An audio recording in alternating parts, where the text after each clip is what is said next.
सभी दर्शकों का अन्नदाता कार्यक्रम में स्वागत करते हूं। हमारे देश का किसान जन का पोषक है, वह श्रम का देवता है, अन्नदाता है और उसमें ही भारत की आत्मा निवास करती है। ऐसे ही किसानों की प्रगति के लिए हम खेती बाड़ी से जुड़ी हुई बहुत सी नई लाभकारी जानकारियां हर रोज सुबह लेकर आते हैं। तो चलिए कार्यक्रम शुरू करने से पहले देखते हैं क्या है आज अन्नदाता में। गिनी फाउल पक्षियों के पालन से कमाई मुनाफा।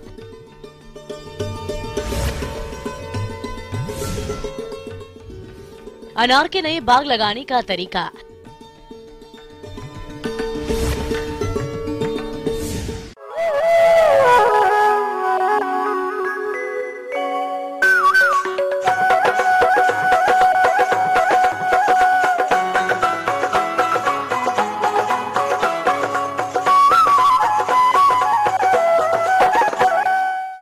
कृषि से जुड़े व्यवसायों में गिनी फाउल पक्षी का पालन आज किए जाने लगा है।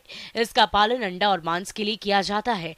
इस पक्षी के पालन में मुर्गी पालन की तुलना रोग कम लगता है और इनके खान पान पर खर्चा भी कम आता है। तो आइए गिनी फाउल पालन के बारे में विस्तार से जानते हैं कृषि विज्ञान केंद्र जाले जिला दरभंगा के पशु विशेषज्ञ डॉक्टर संदीप कुमार सुमन से।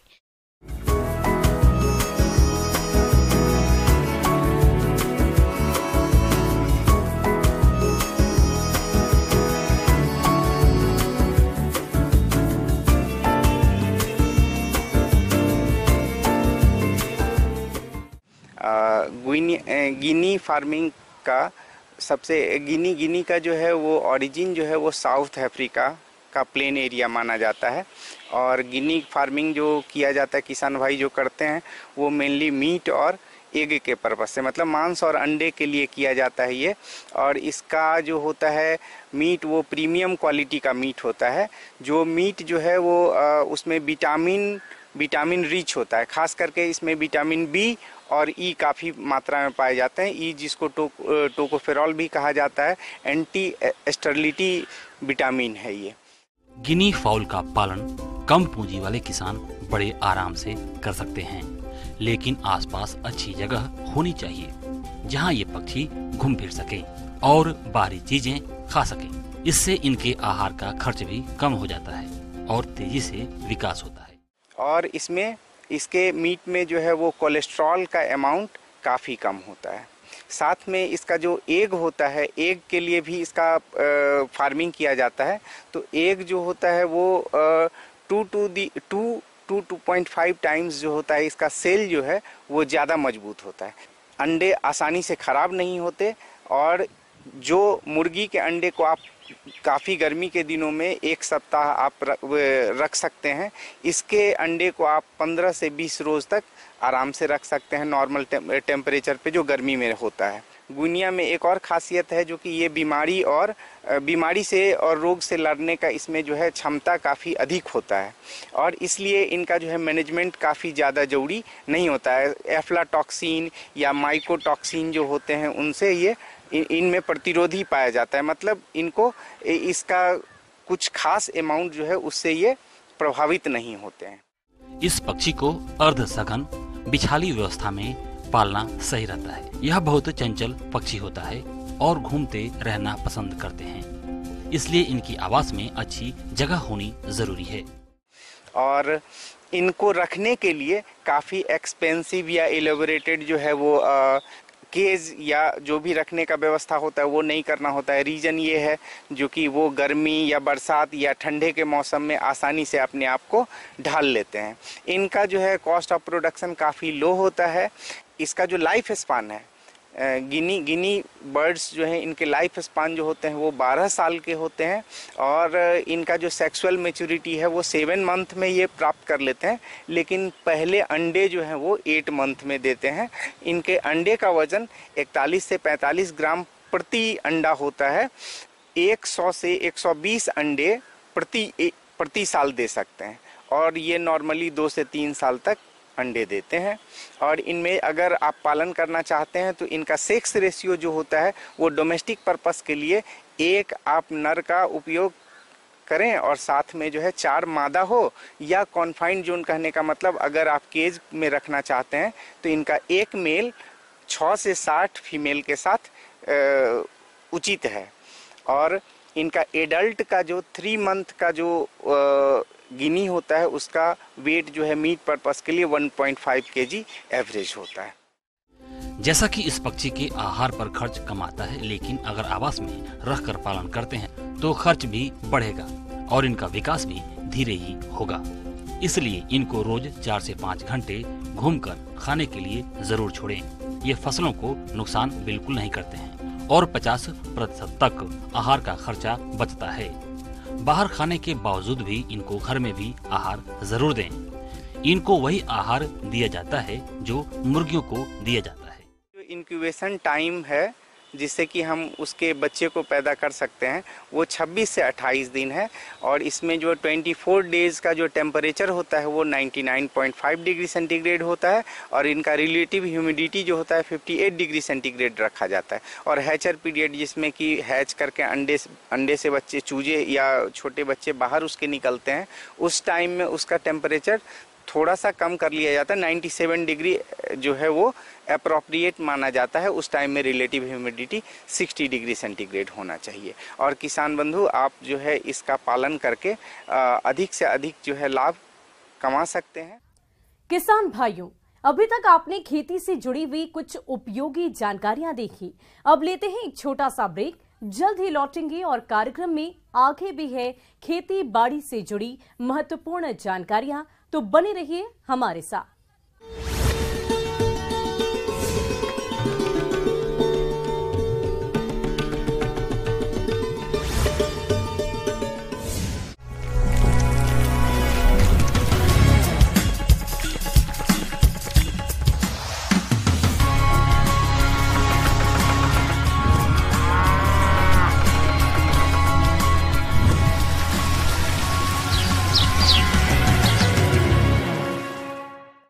और ब्रेक के बाद आप सभी दर्शकों का अन्नदाता में स्वागत है। चलिए अब रुक करते हैं अगली कड़ी की ओर।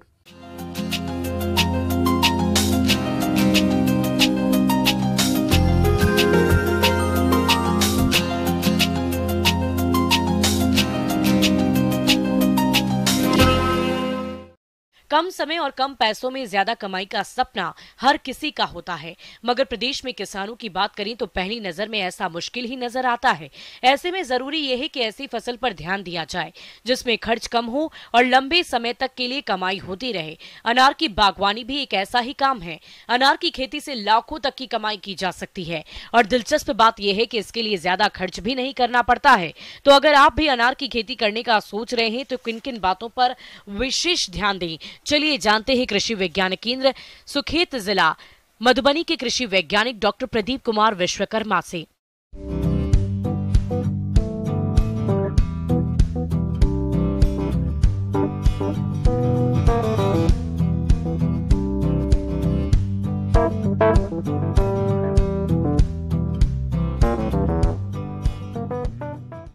जहाँ तक कि बिहार और झारखंड की बात करें तो यहाँ पर भगवा और सुपर भगवा और रूबी बिहार और झारखंड में भी अच्छी आमदनी दे सकती हैं।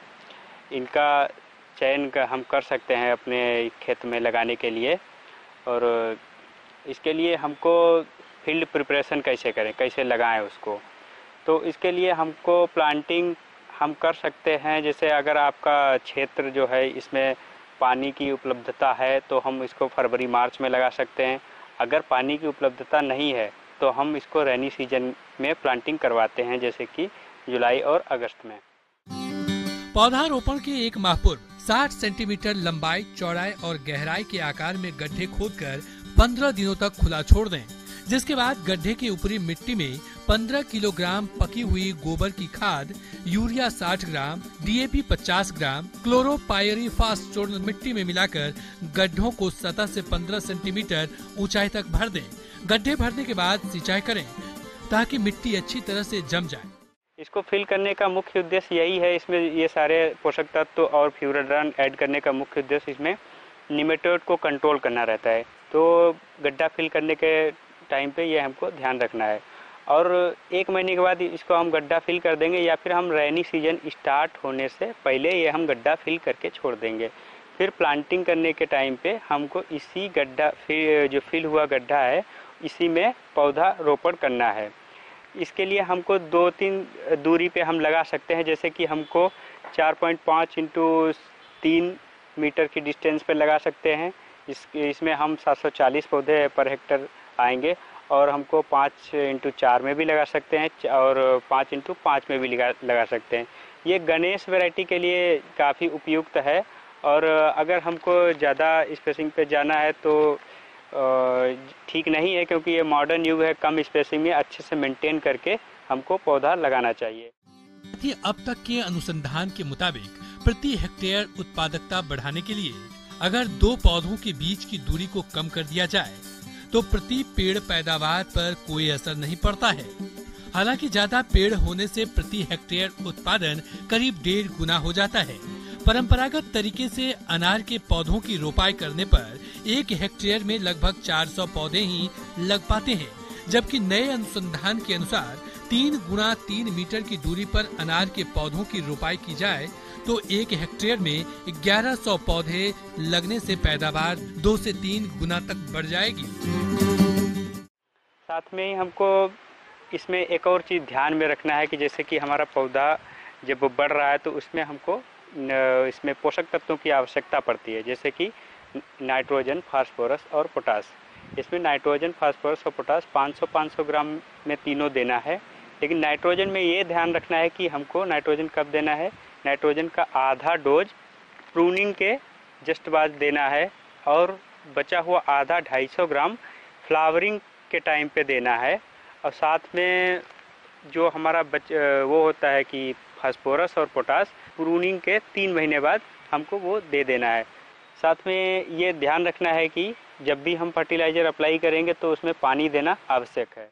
ड्रिप सिंचाई अनार के लिए उपयोगी साबित हुई है।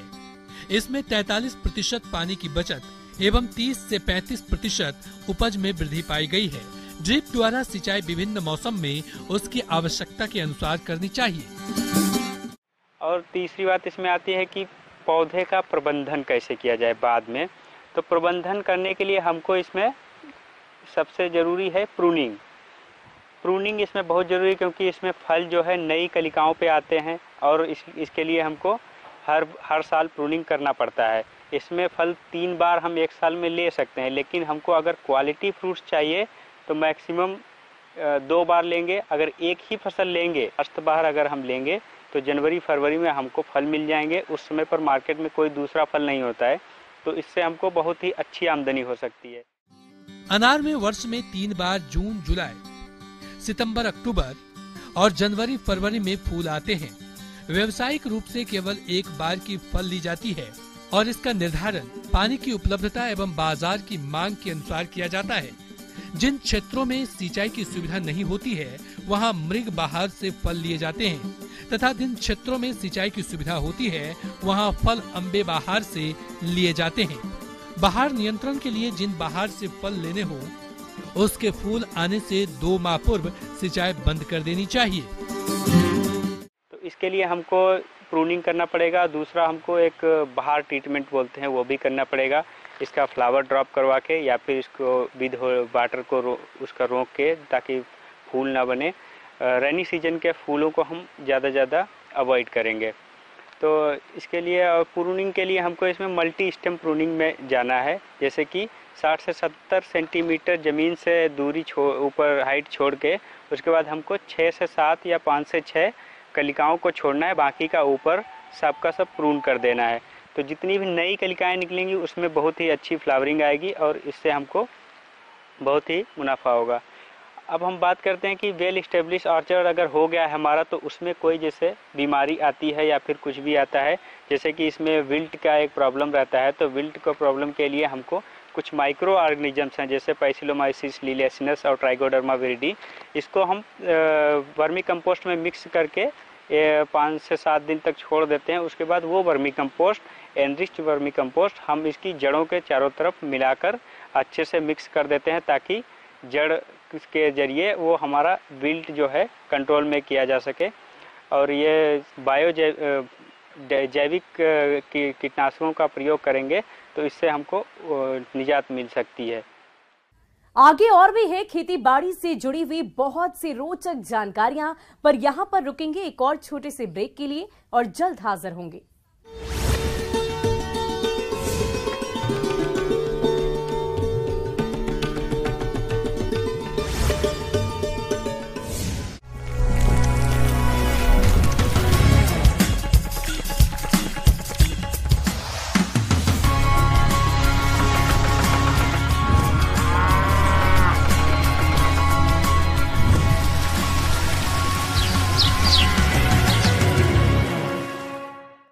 और ब्रेक के बाद एक बार फिर से आप सभी दर्शकों का अन्नदाता कार्यक्रम में स्वागत है। बढ़ते हैं अगली प्रस्तुति की ओर।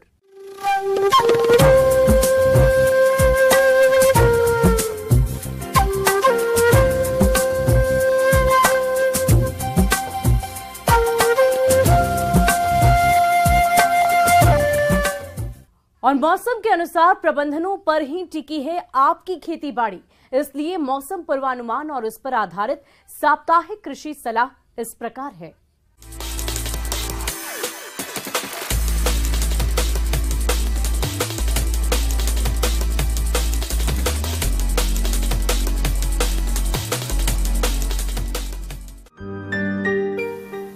ग्रामीण कृषि मौसम सेवा डॉक्टर राजेंद्र प्रसाद केंद्रीय कृषि विश्वविद्यालय पूसा समस्तीपुर एवं भारत मौसम विज्ञान विभाग के सहयोग से जारी मौसम पूर्वानुमान रिपोर्ट के आधार पर उत्तर बिहार के जिलों में आसमान में हल्के बादल आ सकते। आगामी दिनों में अधिकतर जिलों में हीट वेव की स्थिति बनी रहने की संभावना है।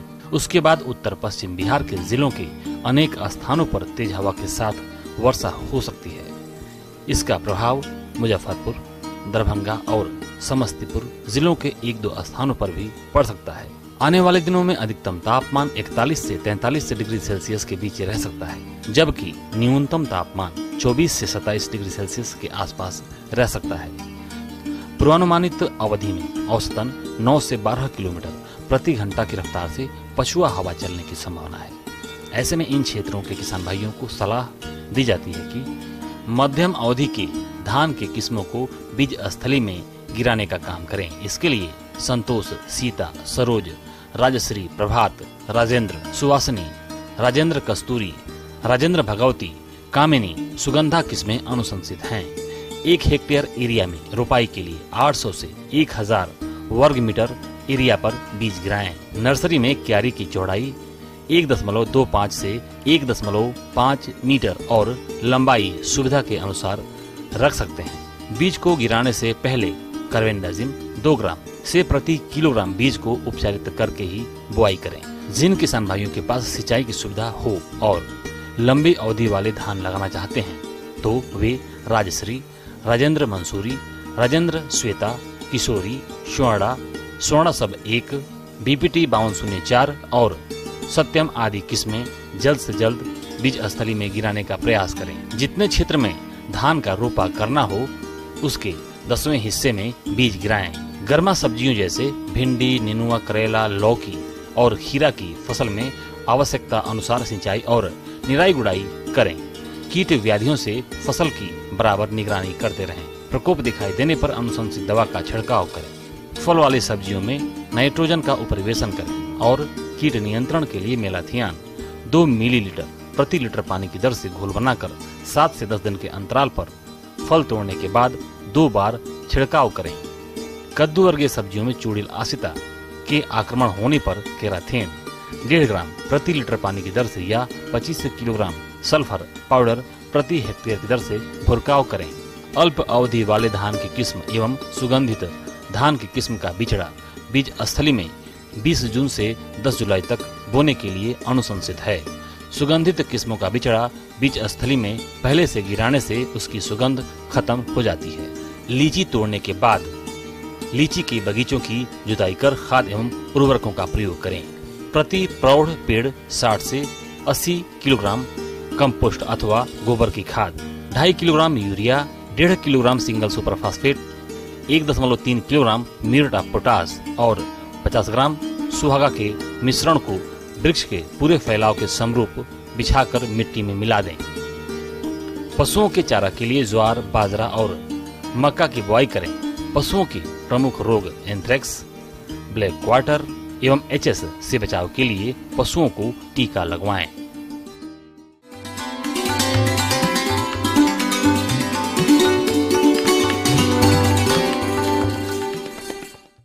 अन्नदाता हेल्पलाइन निशुल्क फोन संपर्क सेवा के माध्यम से आपके द्वारा पूछे गए प्रश्नों में से एक या दो महत्वपूर्ण प्रश्न को हम अपने कार्यक्रम में शामिल करते हैं और इसी के तहत आज किसान का सवाल और उसका जवाब कुछ इस प्रकार है।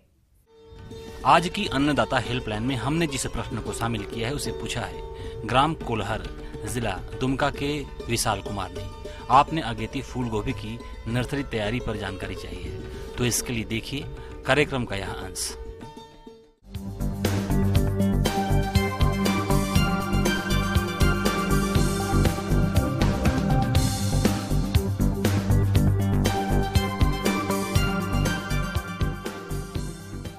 आज हम लोग बात करेंगे अगेती गोभी की नर्सरी प्रबंधन के बारे में। तो हम लोग जैसे जानते हैं अगेती गोभी हमारे पूर्वी भारत क्षेत्र में काफ़ी होती है और बिहार में भी काफ़ी अगेती खेती की प्रचलन है, क्योंकि जो गोभी बाज़ार में पहले आता है उसका कीमत भी काफ़ी अच्छा रहता है। लेकिन कोई भी फसल अच्छा होने के लिए जो है नर्सरी उसकी अच्छी होनी चाहिए। जो बिजड़ा हम लोग लगाते हैं वो स्वस्थ होना चाहिए। नर्सरी के लिए जो है हम लोग इस समय पे जो लगाते हैं अगेती गोभी को जो लगाएंगे हम लगभग मई के अंत से लेके जून भर या फिर जुलाई के भी पहले हफ्ता तक हम लोग लगा सकते हैं। किसान भाइयों, नर्सरी तैयार करने में एक सबसे बड़ा पहलू है प्रजातियों का चुनाव। वैसे तो आजकल कई किस्में बाजार में उपलब्ध हैं, लेकिन किसान भाइयों को चाहिए कि अपने क्षेत्र के अनुसार किस्मों का चयन करें, जो इस प्रकार है। अगेत गोभी का जो है कुछ वैरायटीज जो है वही वैरायटीज इसी समय पे लगाना होगा। इसमें से हमारी यूनिवर्सिटी की सबौर अग्रिम है, पूसा मुक्ता है, फिर जो है सबौर मुक्ता भी हम लोग ला रहे हैं, अर्ली कुंवारी है, पूसा कटकी है। ये सारे जो वैरायटीज़ है ये अगेत गोभी की वैरायटी है। इन वैरायटी को हम लोग लगाएंगे और इस समय क्योंकि बारिश शुरुआत होती है तो इसीलिए नर्सरी बेड हम लोग जो बनाएंगे वो ऊंची बनाएंगे, रेज्ड बेड जिसको हम लोग बोलते हैं। तो वैसे नर्सरी बेड हम बनाएंगे, लगभग 15 सेंटीमीटर ऊंची बेड्स होगी, रेज्ड बेड होगी। खाद और उर्वरकों का प्रयोग सब्जियों की नर्सरी हेतु 3 मीटर लंबी क्यारी के लिए 10 किलोग्राम गोबर की सड़ी खाद नर्सरी की जमीन तैयार करते समय मिला दी जाती है। इसके अलावा इसमें पोषक तत्व के रूप में 100 ग्राम यूरिया, 150 ग्राम DAP और 120 ग्राम MOP प्रति क्यारी की दर से मिलाकर पौधशाला तैयार करते हैं। और वैरायटी का जो है बीज को हम लोग शोधन करके लगाएंगे। इसके लिए थायराम या कैप्टान जो है इसका 2 से 3 ग्राम प्रति किलो बीज के दर से इसका बीज का उपचार करेंगे और उसके बाद में जो है बीज को हम लोग नर्सरी में गिराएंगे।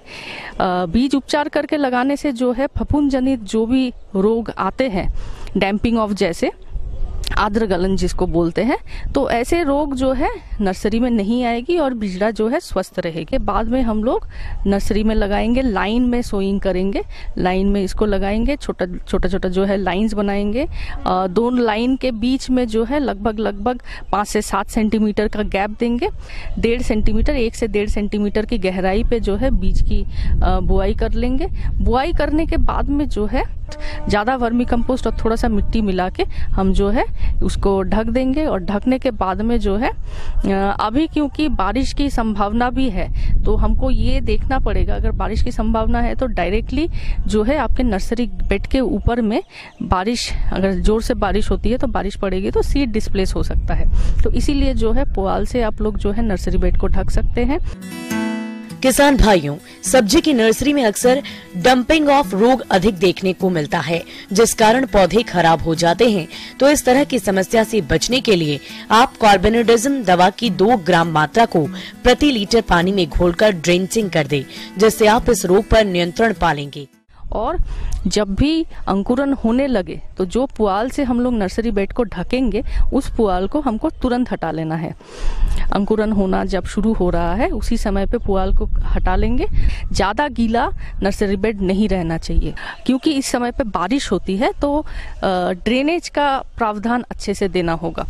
अंकुरन जब हो जाएगी उसके बाद में हमको ये देखना होगा कि इस समय डैम्पिंग ऑफ भी काफ़ी होता है, आर्द्र गलन फफूंद जनित, तो उसको आप रोकेंगे कैसे? अगर आपको कहीं पे भी दिख रहा है तो वहाँ से जो है एक दो पौधा थोड़ा सा उठा लीजिए और साथ साथ में जो है नर्सरी बेड की अच्छे से ट्रीटमेंट करिए।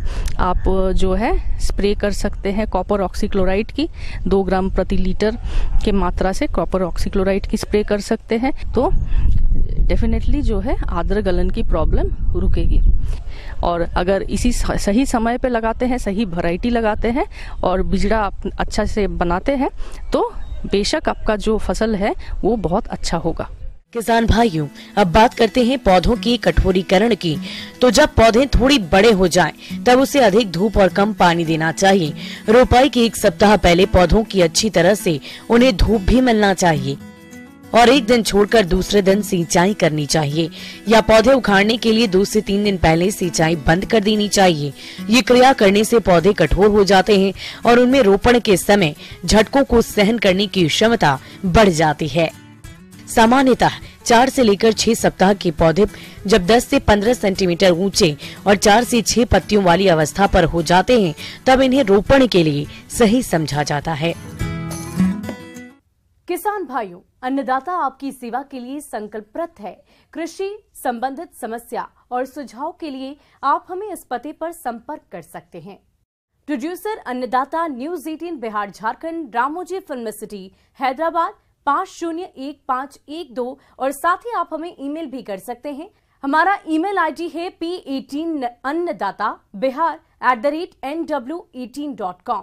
इसके अतिरिक्त आप हमें निःशुल्क हेल्पलाइन नंबर 180088926163 पर सोमवार से लेकर शनिवार सुबह 10 बजे से शाम 4 बजे के बीच संपर्क कर सकते हैं। किसान भाइयों, अब समय हो रहा है आपसे विदा लेने का, तो हमारी अन्नदाता टीम को दीजिए इजाजत। कल फिर आपसे मुलाकात होगी कृषि संबंधित कुछ और महत्वपूर्ण जानकारियों के साथ। नमस्कार।